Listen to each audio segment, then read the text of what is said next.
Exactly. I can be biased any way you want. I can have racial bias. I can have teammate bias. I can do it all, you know? Yeah. I'm impressed. I am a very powerful man when it comes to that. Ooh. Wardy. Ooh.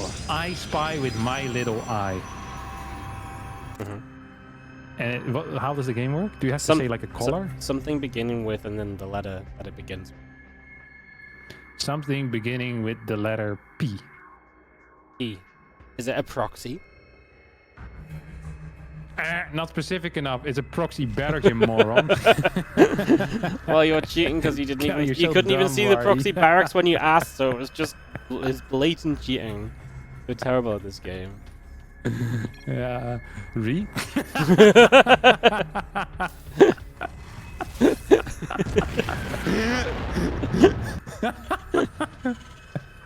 We're not doing good at this game, are we? No, what the hell is this? Oh no. This is terrible, Niels, isn't it? Well, that's pretty much the worst opening we could have had, yeah? Yeah. It's gonna go for an eBay block, which is, at least he's gonna get that down, you know? That is actually something. But if you don't get the eBay block down and the other guy goes Nexus before core, I legitimately think it is time to go, you know?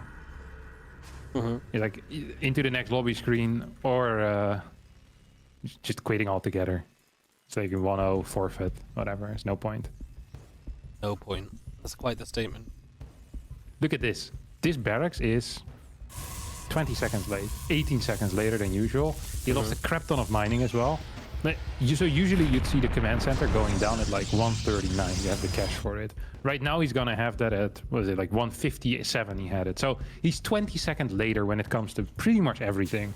That is generally not considered very good. Not considered very good. I expect him to be better than that. Yeah. But that's the price. What do you think Max is gonna, or Astrea's gonna do right now? Astrea? Yeah. I think. But it's actually, I mean, I kind of feel like you just put Twilight down, you just take your lead, right? You can start pressuring a little bit sooner than you, like at the same time for you usually, but like Terran will be further behind than usual, so. Yeah, I think you can do whatever you want. Yeah. Sometimes I wonder if there's like a certain build that is now a lot better, you know, than before if something like this happens, but I don't really know what I would even go for. I mean, something that would be quite cool to do is like DT drop, you know? One of the reasons why DT drop is so bad is because very often by the time your DT drop hits, the other guy has already killed 12 workers in your main base. But now that entire part of the game is going to be delayed by like 20 seconds. So you're actually going to be capable of hitting at the, you know, hitting with the DTs at a very reasonable time. You should also have enough units to deny scouting. And as I say that, ByuN is just taking a casual stroll into the main base of Astrea. They're actually going to get a kill here. Not bad. 2 probes dead in the game. But the Reaper is also dead, so that's the end of that. Yeah, if you get the scouting on the Twilight, like the hard confirmation as to what the hell is happening, I think you're okay with this, to be honest.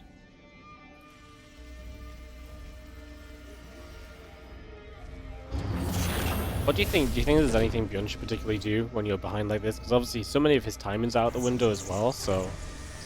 Do you just try and play like as standard as you can? Because anything weirder is just not going to hit at the right time anymore? Or? I don't even know, honestly. You've never had your game plan disrupted heavily and had to adapt and think about what you might do next? Just don't think that far ahead? I've had my game plan disrupted heavily. I usually don't adapt and lose the game. That's really, Yeah, I mean, I lost in the first round. You shouldn't be taking your cues from me today, Wardy. I know, but last week you were a round of 8. Top 8. Top 8 yeah, last let's week. not forget about that. Last week was a good week. You know, that was only a week ago. We can't just throw it out the window completely. That's true. That is a recent event still, by anyone's metrics. This actually hits at an okay time, 4:30, so just before Blink is going to finish up. The way he's juggling these mines is very neat as well. So he went for a triple mine drop. This is not very common anymore, but it allowed him to do the 2-1 juggle. So you burrow 2 mines, you get the kills on 2 probes, and then the third one comes in, allowing you to escape for free with the first 2, and you're gonna lose the third one. But you still have like 2 mines is a significant threat that's out there, right? It's not a this is not a joke drop. Like, if it's a single mine, it's like whatever. But 2 mines is super frustrating. You're gonna need serious real estate at home to deal with that. So I actually kind of like what ByuN did there. There are some problems on ByuN's side of things. For example, he's been supply locked for a little while already. His depots are about to finish up, but it cost him, I think, an SCV round, maybe 1.5. So the equivalent of about 3 workers here. That sucks. His stim is now on the way, but his eBay upgrade hasn't started yet. His combat isn't on the way yet either, so it's going to be a while until he gets to go across the map. Meanwhile, we see Astrea going for a Templar Archives with the Storm. He has the 3rd base. He's going to be boosting out these workers. And yeah, it's looking very tough here for ByuN to hit pre-Storm and to hit before really anything meaningful is there for Astrea, in my mind at least. Yeah, I mean, it feels bad when Storm's just going to be comfortably done by the time you get to do anything. I think Storm is rough to play against the best of times at the minute, and yeah, to be kind of having your entire build just ripped away from you in terms of real potential to do much of anything, it's going to be a pretty tough situation, to say the least, as the Marines and the tanks are going to try and push over, so we'll see if we can do something here. I mean, we have a little time before Storm. Yeah, there's like a 25-second window in which ByuN is going to be very, very, very powerful. No charge, no storm, no extra gateways quite yet. Raven also pulling some workers into the main base. Don't forget about the mine drop that's still hanging in between the 2 bases as well. That is such a huge deal right now. I wonder if Astrea is going to try to feedback that. He is. He still has an energy recharge, so he's going to play that now as well. Storm is about to finish up, and now life is going to become really difficult. Here comes the mine drop, maybe even going for a kill on the Templar. Doesn't quite succeed, but the Nexus is gonna fall here as Stim finishes up. We get a good priest. No priest split at all. 1 storm kind of hits, 2nd storm absolutely hits. Charcoal's coming in. This is gonna get cleaned up, but 10 probes going down, Wardy, as well as the base falling. This is terrible here for Astrea. No, that's really bad. Yeah, some people might not be aware of this, Wardy, but in general, when you lose your 3rd base and the opponent already has a 3rd base halfway done, it is a bad situation for the Protoss player. The Protoss player does not have mules, and mules allow you to overmine from 2 bases, right? Which is very disgusting when you think about it. It really is.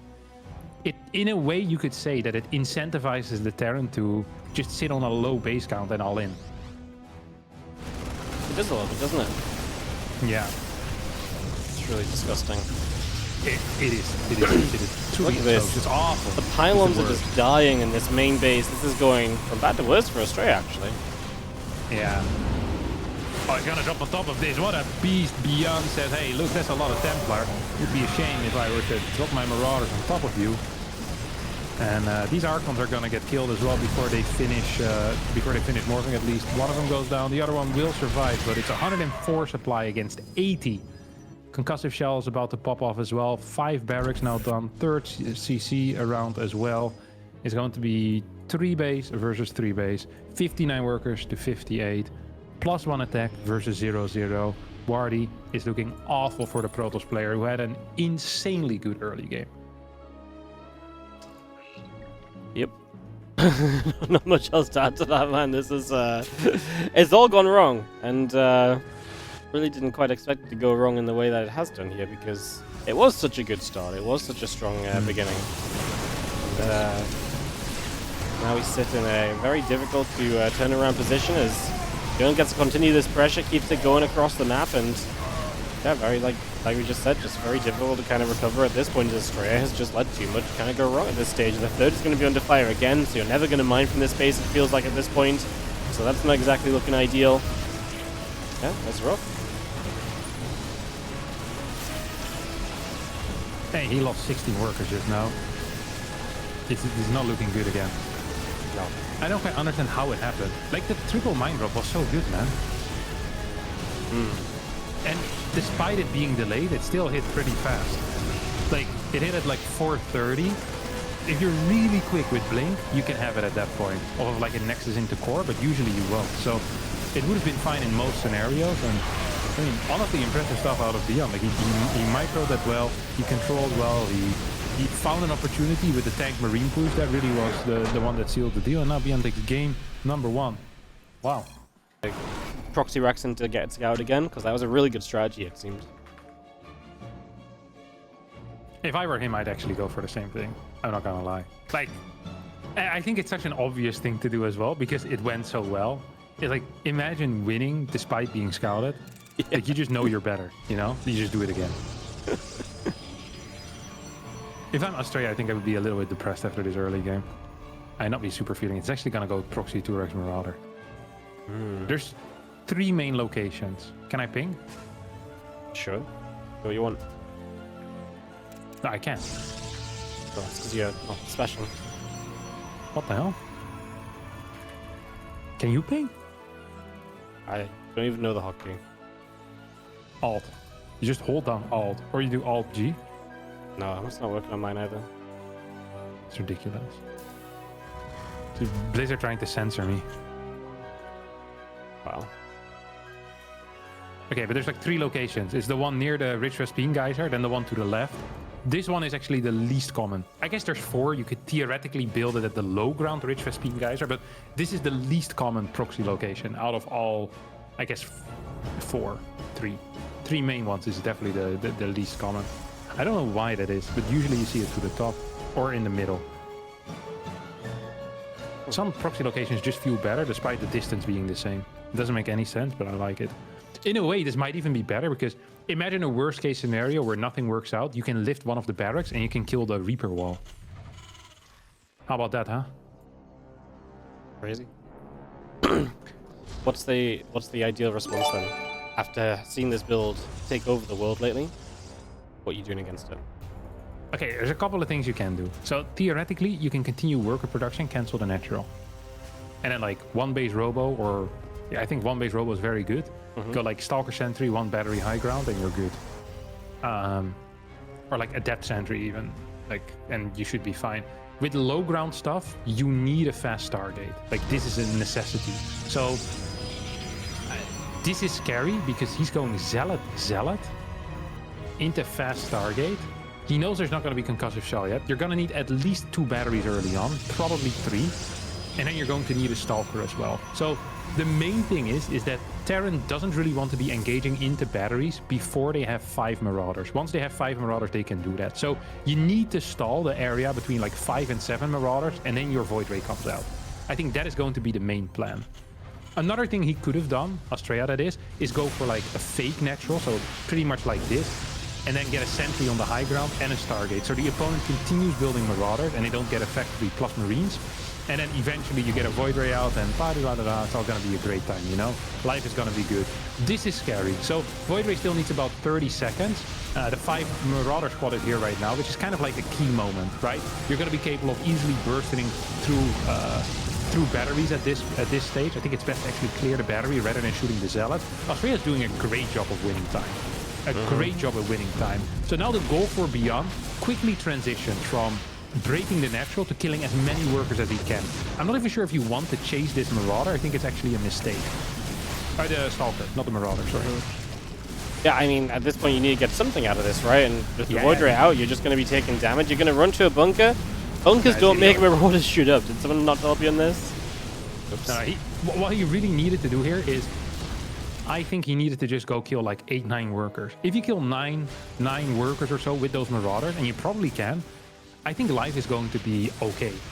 You build Marines behind it, you get the factory at home, and you're hoping to get a Cyclone out at some point, and then you probably have to play a macro game. So ByuN was a little bit slow at realizing what was going on all over here. If he would have gotten the Nexus down, it probably also would have been fine, because it's going to be even worker, okay tech situation if you get a Cyclone out and like 6 to 8 Marines. As long as you keep 1 barracks alive, I think life is going to be fine. Right now, though, I think Astrea is going to be in a pretty decent situation. Yeah, definitely feels as though Astrea gets into the comfortable place at this point where you've dealt with this, it's been pushed back. You have Void Rays to stop kind of future attack. I mean, we do have the Marine building. We're going to try and build stims, so we're going to try and get something going here. I guess we'll see how it goes. There's a couple of Voids. We're going to actually fight the first couple of Marines, though, so that means you're not even going to get those Marines to really get involved or to better numbers. And that's the problem. So we're going to cancel Stim, ByuN realizing that these barracks are kind of a little bit screwed.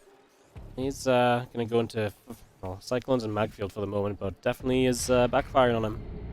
Yeah, second factory as well, you see that? And I think Astrea is actually baiting more Marines to be sent out, and then he's probably going to swoop them up. That would be a very high tier play. Look at that. Next Void Ray comes out. Like, hey, where are those Marines? Yep. Two Void Rays actually coming across the map already. With that mag field, these Cyclones will take a while to kill him, and if you ain't careful, those Void Rays will melt a Cyclone as well, especially if they can prop Prismatic, so gotta be super careful. Pops Prismatic, the Cyclone, actually a little bit awkward from Astrea. He has to run across the Marines to get to the Cyclone there, and we're actually gonna lose both the Void Rays. Wow. That's, unexpected. Yeah, tough start. Rough crowd, what can I say? I mean, but still you get full info and you kind of know what to do, right? I actually think this is correct. He's getting Blink, he's getting a Sentry so he can lock stuff in. He probably wants to make sure that production out of these barracks doesn't continue like too big. As ByuN makes his way across the map. He has 19 army supply though. We're definitely going to need some batteries on the low ground. We only have 2 gateways with 3 more on the way. Every second that goes by is a great second here for Astrea, and I think he knows it. Barracks here is gonna lift, but the Void Ray gets to escape. Can probably pull that move another time. Stim is not gonna finish up here, by the way. Yep, it's gonna be just denied, so no Stim Pack upgrade allowed, and that is gonna make life a whole lot more difficult for ByuN. Maybe playing without the kind of real full strength of this army for an extended period at this point, quite frankly. Yeah, okay, here comes Mag Field. Batteries not being used on the pylon as the batteries are now unpowered, depowered. Triple force field, though, will hold this for a little bit longer. Don't forget, there's no Stim. 2 more pylons on the way. Probes need to be pulled over here. 42 workers to 27 as 1 more Marine gets sniped. Cyclone's going to lock onto those Stalkers as the probes are most likely just going to push this back. The Void Ray still clearing the barracks as well. That is a big deal because it means that reinforcements are not going to be as plentiful. Cyclones with that mag field just lose the lock on, and that is, oh, it doesn't matter because the Void Ray turns back into it, man. There's been a lot of little misplays happening in this game. Is keeping it chaotic. I mean, there's a lot of Stalkers. We're gonna have Blink soon. These Cyclones are gonna be very just very ineffective when Stalkers have Blink and they can just Blink on top of them. Right now, they're trying to get as much value as they can, but there's the Blink, and we're gonna get 1 kill, 2 kills, and ByuN just says GG instantly. He knows how over that is the moment that Stalkers have Blink. Yeah. Always been. Yeah, I mean, it depends a bit who's going to be there, but I heard SOS is coming as well, and he's really freaking good at football. Oh, yeah? Yeah. Oh, shit. No, that's what I heard. I heard SOS is really good at football. Right, well, yeah, I know, but that goes my chances of being picked up, you know? Yeah. I don't think so. I know, you know this game, no scout, 20 Nexus. I actually would go no scout 20 Nexus here. Just to show my opponent that I have bigger balls. I would have played no scout 20 Nexus every single game though. Just the preemptive message as well. The preemptive message. Yeah. And you'd have been dead already, right? Well, actually, I think 20 Nexus is underrated against Proxy Marauder. Really? Your eco is so good that you can afford everything, you know? You get an accidental sniff of what's going on, then it's still fine usually. So it's playable. Fair enough. Is this double gun or single gas? Single gas, barracks gas. ByuN won the mind games. That's crazy. Crazy.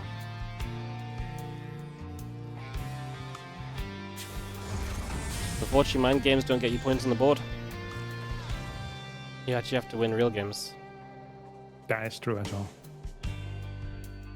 Often forgotten bad fact in StarCraft 2.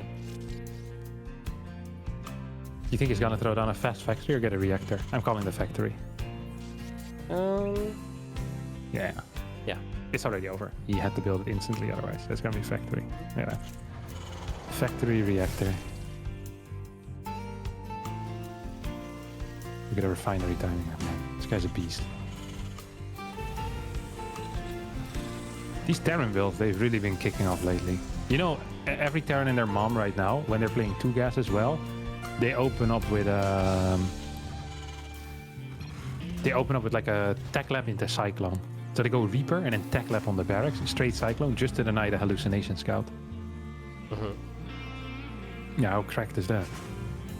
I always feel like when you say deny hallucination scout, though, I always feel like hallucination scout sees what it needs to see anyway. Oh? Yeah, yeah, it does. But you shouldn't tell that to the Terrans. Don't tell the Terrans, yeah. Yeah, he's like, well, it's really powerful, man. It's fast Cyclone. Yeah. That's funny. Whoa. Oh no, again, no information at all with my hallucination. That's all your tech. That really sucks. Yeah, so you can hate that, man. Single Hellion. It's gonna be a tech lap, isn't it? Oh, yeah. You know what build we've been missing a bit? I was gonna say triple Hellion openers. These are so popular for like 5 minutes. Like there was like a period of 3 weeks where ByuN, Clem, Cure all were playing triple Hellion drop.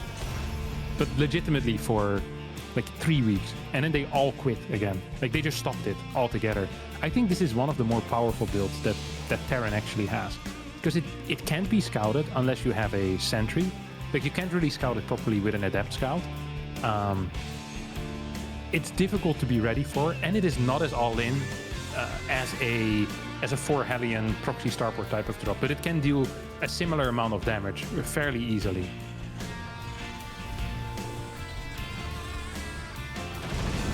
Oh, he's gonna go. Yeah, he's gonna get the Marines as well. Man. Yeah. You Very do 7 scary. Marines in the main, Hellions in the net. I love this. I like it a lot too. I think that's one of the scary builds where it's always really tough to hold on against stuff like this as a Protoss player. Like there's so much room for error as a Protoss in these scenarios. It feels like it's so easy for it to just go wrong. So getting the medevac early is nice though, because that takes away a lot of the potential of moving around with this as the Terran, and now you just have to defend at the front. That really simplifies things. A great defense for Astrea. Yeah, it really does. Poor execution so far out of ByuN, who ends up losing a medevac. Oh no, Astrea starts attacking his own rocks! No, my dear friend, this is not the time to start pounding sand. As more Stalkers are going down, Hellion still looking for some damage. One more Stalker is gonna fall. 5, 6 workers go down. This started so poorly for ByuN, but ends up being a completely okay trade with 38 workers versus 38 workers remaining. Aye. This was not how it should have been, Wardy. Not how it should have been. Oof. It really felt like such a good start, and then you let it all slip away a little bit too easily. Yeah. I don't know what you want me to say. Oh, no, it should have been much better for him. Oh, you already said it. Yeah.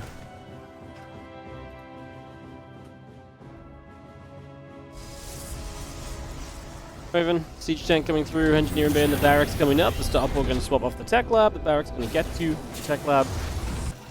So continue to establish here. Cool. 2 SCVs are gonna get taken out. Also gonna clear quite a few Marines, man. This is one of these things where...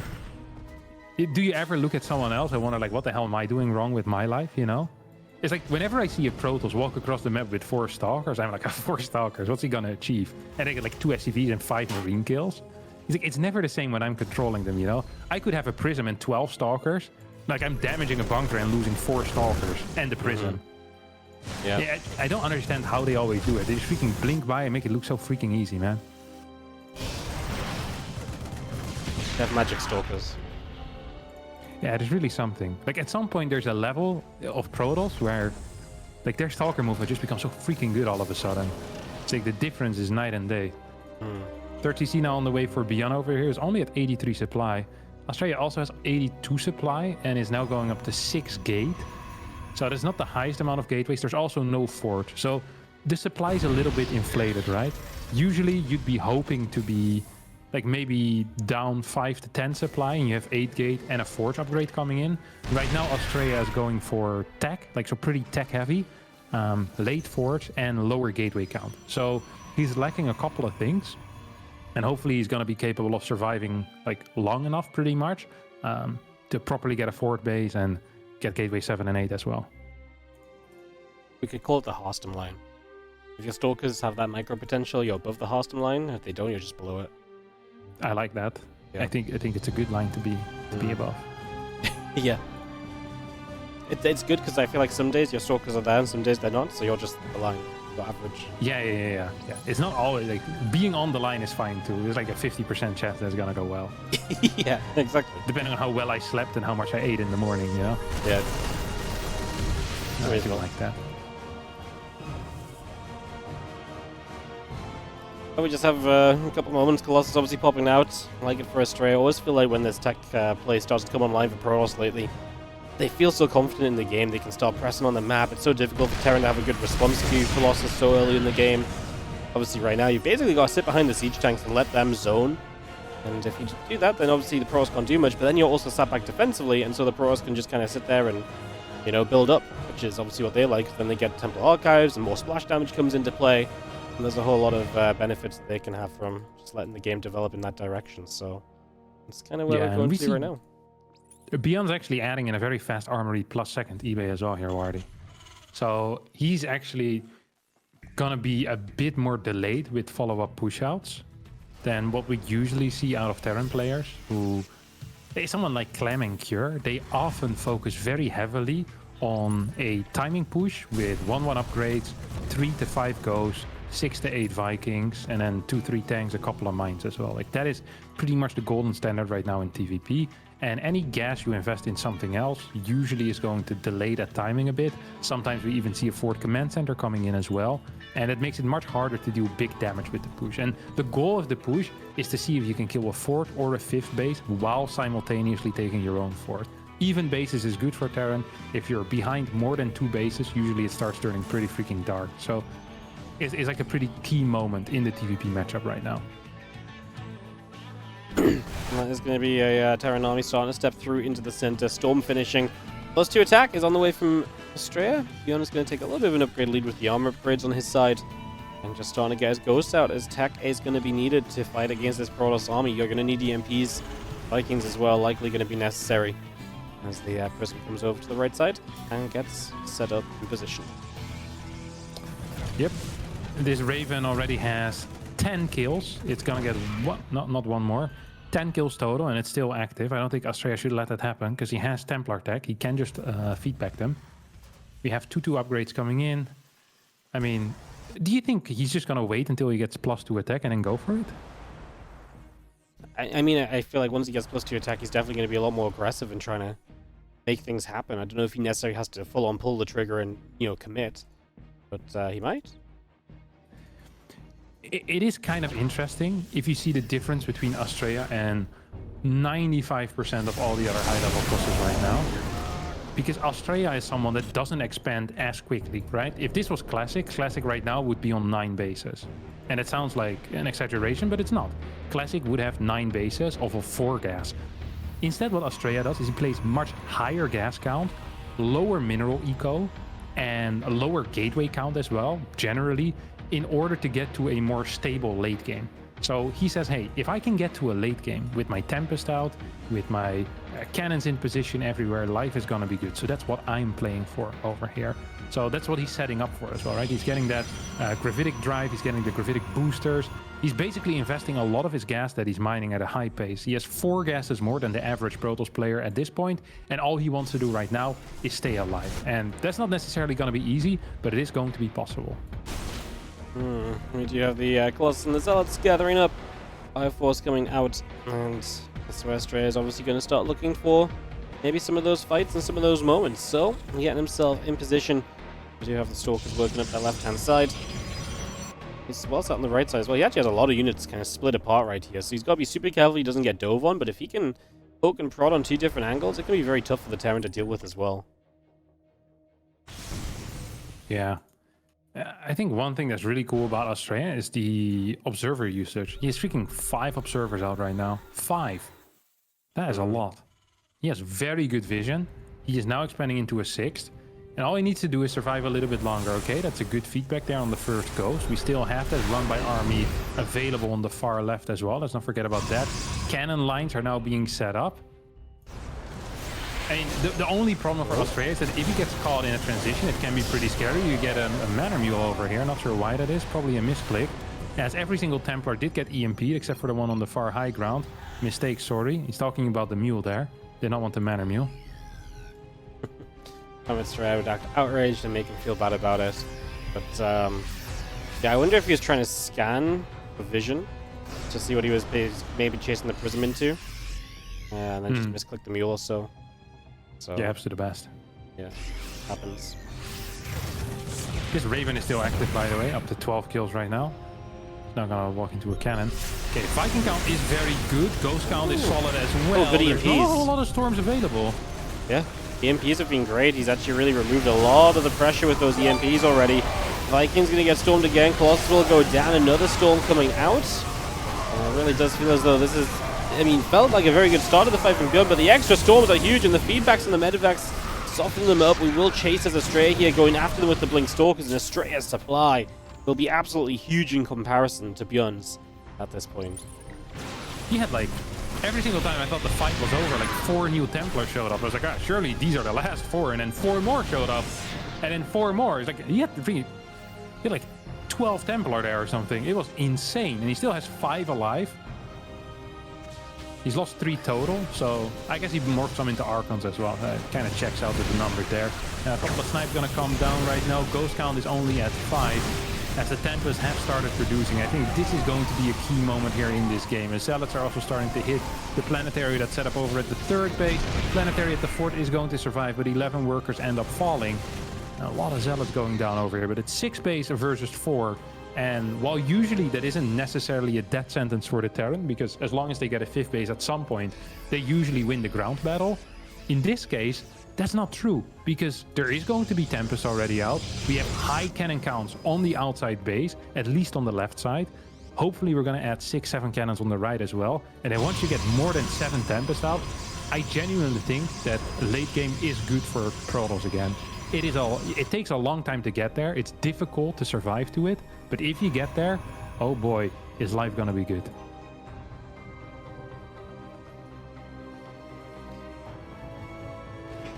Around to that left-hand side. Yeah, I'm just letting the game speak for a second. You know, you don't have to shout and scream every second. You know, you made a good point. I let it sink in with the viewers. They can think on it for a moment. I like that. You like that? Yeah, it's a good reasoning. Oh, a couple of storms are connecting here with the Ghost Wardy, but the Tempests are showing up, and the Templar are in the back here. Is this going to be good enough for Astrea? I think the answer is yes, as there's no Vikings remaining. Dude, Astrea is eating this guy alive. Yeah, ByuN's had some good kind of starts of fights, but he's just not been able to follow through on them, and definitely struggling now. As you can see, Astrea's going to be able to keep on pressing forward as well. This base is not going to be allowed to come up, and you're definitely at the point where you want to start thinking about those extra bases as ByuN and actually get one of those up and online. But yeah, this is rough. A couple of libs are a nice kind of foothold on this position, but that's exactly what the Tempests are going to be great at denying. If they shoot down those libs, this Planetary seems very vulnerable and very, very engageable.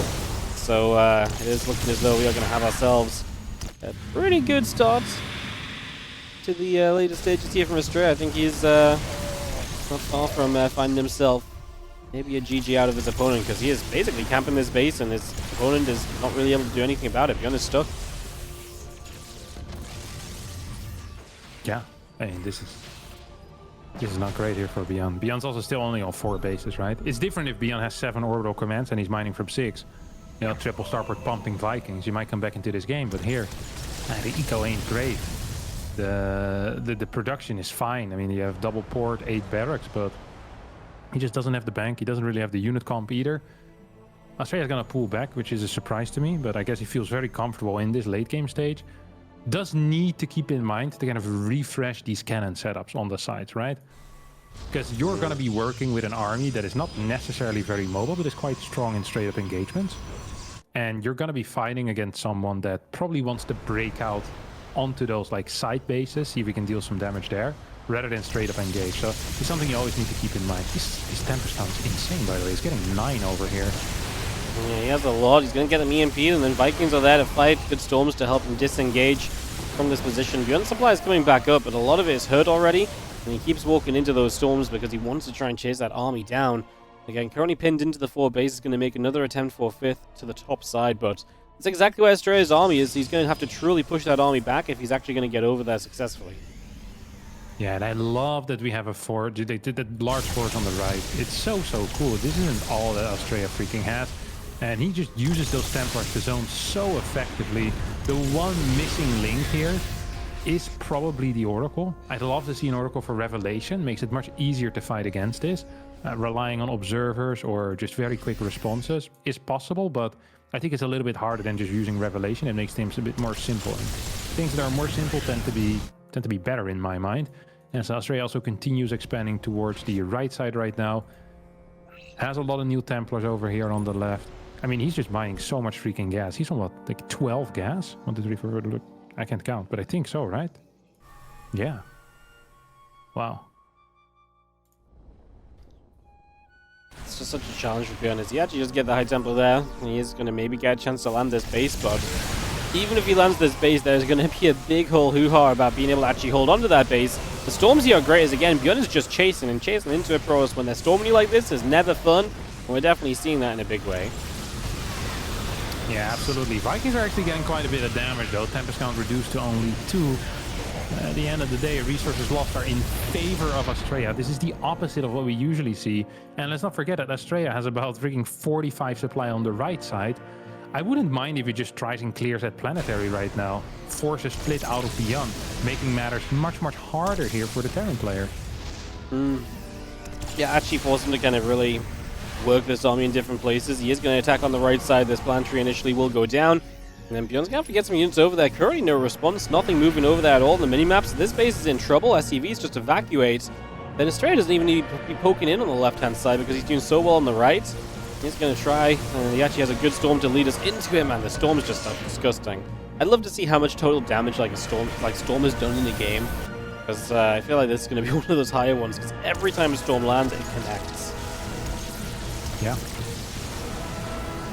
Yeah, it really does. GG's gonna get caught. ByuN gets blasted out of this world here by Astrea on Tokamak. And that means that Astrea is gonna continue into the semifinals. Is that correct? Yeah, that would be correct.